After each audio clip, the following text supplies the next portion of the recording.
let's talk about how your eyes are wired to either have left or right eye dominance. Now, your brain is wired to either be right or left eye dominant, and each eye is controlled by the opposite hemisphere. Now, it's really important to understand this because it can help you explain why you don't like to read, or maybe your child doesn't like to read, or why reading might be hard for someone. Now, if you're right eye dominant, then you're in luck because your eye tracks the way English is written from left to right. Left eye dominant people, on the other hand, can learn to read Japanese or Hebrew easily since their eye tracks in the opposite way. They track from right to left. That's the opposite way English is written. They can read backwards and upside down. So in learning to read, left eye dominant children see, and many times write, their letters backwards. Their brain has to learn how to turn each letter so that they can read the word. Left eye dominant readers have to practice more to become fluent, fast readers. Now, I've known adults who are left eye dominant who love to read, but they usually grow up in a book-rich home and were not labeled as having a reading problem. So they could take their time with this new skill without the shame of a label. Okay, now I'm going to show you 2 ways to determine your child or your student's eye dominance. Stand or sit right in front of the person and hand a kaleidoscope to them right at the midfield. You can see that I have a little one right here. You can use one of these. Notice which hand they take, and this will give you a clue as to what hand they use, what their hand dominance is. Notice which eye they hold the kaleidoscope to. Now, if they're right-handed, left eye dominant, they might cross over to their left eye, as you see in the video, or they could switch the kaleidoscope to their left hand to hold it up to their left eye. Now, another variation to determine eye dominance is to give them a packing tube and ask them to pretend to be a pirate looking for enemy pirate ships. Have them look off in the distance and see where they're coming and where the danger is coming from. Notice which eye they hold that tube to. All right, so guess what? Do you ever see movies about pirates? And did you ever see a pirate movie and you know how they look out through their long spyglass and they have to see the other pirates? So I'm going to give this to you. All right, taking it with her left hand. All right, now hold it up to your eye so you can really see those pirates coming up on the beach. Can you put it up to one of your eyes? Now there's another way to find eye dominance that is really good to use with adults or older children. Ask them to make a triangle with their hands like I'm doing and look at something off in the distance and have them close first one eye and then the other eye. The image of what you're looking at will jump to one side when you close your dominant eye because that is your leading eye, the eye that tells your brain what you're seeing. So let me use myself as an example. I'm looking off at the distance at a poster on the wall. When I close my right eye, all of a sudden I'm looking at the wall instead of the poster. That means I've closed off my leading eye, the eye that tells the brain what I'm looking at. When I close my left eye, I still see the poster. So that's how you do this method. So now you try it. All right, you ready? Mm-hmm. Okay, so let's make a triangle with our hands. Make it large enough so that you can look at, you decided to look at the light switch. So can you see the light switch keeping both of your eyes open? Yes, ma'am. Great. Now close your left eye. Okay, open that now. Did the picture jump? Yes, ma'am. You were looking at the wall instead of the light switch, right? Mm-hmm. All right, now close your right eye. Now open it up.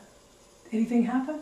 No. You were still looking at the light switch. Yes, ma'am. Guess what? What? You're left eye dominant because when you close off that eye, all of a sudden you're looking at the wall. You've closed off what is telling your brain that that's the light switch. Cool. Cool.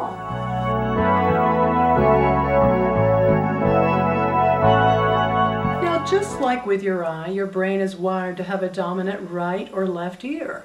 Each ear is controlled by the opposite hemisphere. Now, determining ear dominance is really important, especially if you're a teacher or you're a parent homeschooling your child, or if you're an adult and you want to know which side of the room you need to sit on and so that you can access all the important details of the meeting. Sometimes you might see a child or a person turning their head when you're talking, and that's so that they can access their dominant ear. Now, right ear dominant people have an advantage over left ear dominant people. The right ear is more efficient for receiving and sending language sounds which directly access the main language center, because sound enters the right ear, then crosses directly over the corpus callosum, right to the language center in the left hemisphere, and does this without any delay. Left ear dominant people seem to be at a disadvantage. For them, the sounds must first travel to the sublanguage center of the right hemisphere before crossing the corpus callosum to the left side for decoding. This millisecond delay leaves the listener still processing earlier information while new information is still being given. Now I'm going to show you how to establish ear dominance. The easiest way with children is to hand them a seashell. Now I have two, a big one and a little one, so they can pick which one they like. Ask them to listen to the ocean and notice which ear they use. Again, notice which hand they take the shell with when you hand it to their midfield. This gives you another clue for their hand dominance. Another way to determine ear dominance is to get behind a person and either whisper or clap your hands and notice which ear they turn to you. Now, I've posted a very interesting paper on the website that talks more about auditory challenges the student may have. So check it out and read it. Let me know if you have questions about it.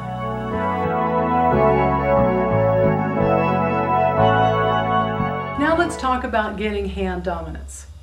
Each hand is controlled by the opposite hemisphere. Usually the hand you write with is your dominant hand, unless you started off writing with your left hand and were forced to switch to your right hand. By this time, you know your students or your child's dominant hand since you've been handing things to their midfield and watching which hand they use. Now, in some cases, you may find a child reaching for something with the opposite hand that they write with, as was the case of a child I worked with. He wrote right-handed but reached for things with his left hand. His mom told me that he had broken his left arm when he was young, and he had been writing with his left hand, so he had to switch to writing with his right arm. He's still left hand dominant, but he's growing up ambidextrous, since he writes with his right hand but throws balls with his left hand. Another important fact about handiness is how it affects communication. For example, right-handed, right-brained, or left-handed, left-brained people will not be able to express themselves as well as other profiles under stress.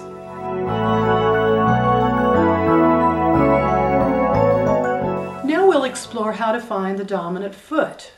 By this time you know that each foot is controlled by the opposite hemisphere. Now it's really important to know our dominant foot so we understand how we act under stress.